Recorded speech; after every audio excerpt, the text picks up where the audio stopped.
নমস্কার বন্ধুরা, শুভ সকাল।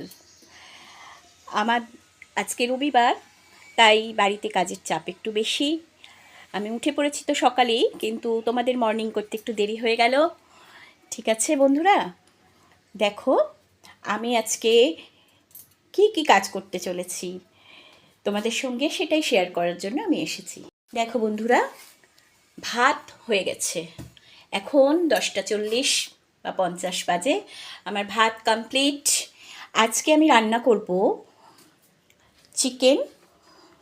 চিকেনটাকে ধুয়ে রেখেছি, মশলাটা আমি তৈরি করেই রেখেছি, আর এখানে পেঁয়াজ টমেটো কেটে রেখেছি। এই মশলার মধ্যে রয়েছে আদা রসুনের পেস্ট আর সামান্য গুঁড়ো মশলা দিয়ে আমি এটাকে ভিজিয়ে রেখেছি। একটু পরেই আমি ঝটপট রান্না করে নেব। রবিবার রান্নাটা একটু তাড়াতাড়ি করে নিতে হয়, কেননা আমার ছেলে একটু তাড়াতাড়ি খায়। রবিবার একটা দিন আমরা সবাই বাড়িতে থাকি। তো দেখো বন্ধুরা, এখানে 2টো ডিম সেদ্ধ করে রেখেছি, আমার ছেলেকে ব্রেকফাস্টে দেবো। রবিবার ও একটু দেরি করেই খায়। তো বন্ধুরা, আজকে আমি কিছুক্ষণ পরে আমার সারাদিনের রুটিন তোমাদের মধ্যে শেয়ার করে নিচ্ছি।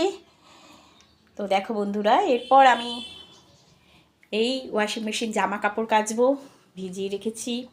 তারপর আমি ঘর দৌড়ে দেখছই কী অবস্থা, এসব গুছিয়ে পরিষ্কার করে কাজ কমপ্লিট করে ঠাকুরের আসন দেখো বন্ধুরা, ঠাকুর দেব, দিয়ে আমি আজকে সারাদিনের রুটিনের কাজ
দেখো বন্ধুরা, কিছুক্ষণ আগে আমি তোমাদের কাছে এসেছিলাম, ঘরের কি অবস্থা দেখো বন্ধুরা। এখন আমি একদম ঘর ক্লিন করে নিয়েছি, ঘর মোছামুছি করা হয়ে গেছে, দেখতে পাচ্ছ সব ছড়ানো ছিটানো ছিল, এখন পরিষ্কার।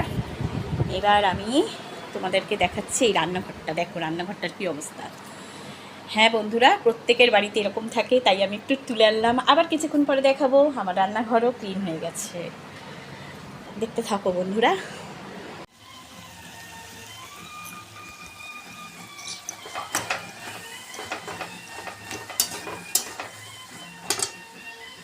দেখো বন্ধুরা, রান্নাঘর আমার পরিষ্কার হয়ে গেছে। দেখো গ্যাস ট্যাস মোছা সব কমপ্লিট। একটু আগেই তোমরা দেখেছিলে আমার রান্নাঘরটার কী অবস্থা ছিল।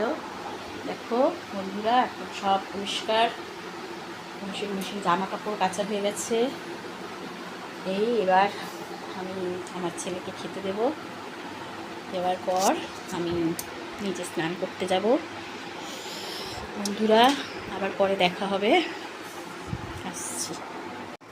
এই দেখো বন্ধুরা, ভাত, পাঁপড় ভাজা, আলু ভাজা আর মাংসের ঝোল। আমার ছেলে রবিবার দিনকে এইটা দিয়েই ভাত খায়।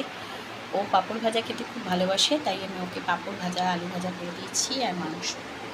এই যাচ্ছি আমার ছেলেকে খেতে দিতে। তোমরা দেখছিলে তখন ঘুগনি করছিলাম, এই ঘুগনি আমার রাতের জন্য। রাতের তরকারি রেডি, শুধু রুটি কটা করলেই হয়ে যাবে সন্ধেবেলায়। তো বন্ধুরা, আমার এই ভিডিও আমি আপনাদের সাথে শেয়ার করলাম।